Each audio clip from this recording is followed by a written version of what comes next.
ayun, for the first time in the history, na, sabi ko, okay G, sige, gawin natin yun. Pero yung mukha ko talaga kanina, nung narinig yung 3 scenes, sabi kasi nila, okay, it's a wrap. Tapos bigla pa lang, okay si Ken, uuwi na daw, pero may 3 scenes pa siya. Talagang bumagsak yung muscle sa mukha ko kasi antok na ako, tapos may 3 scenes pa daw ako.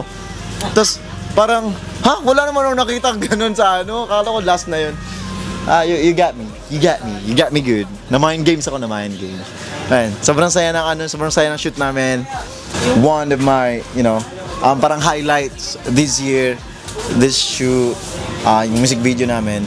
So, it's really a great experience for me kasi akala ko, alam mo yun, hindi darating yung time na magugustuhan ko yung pag-a-act.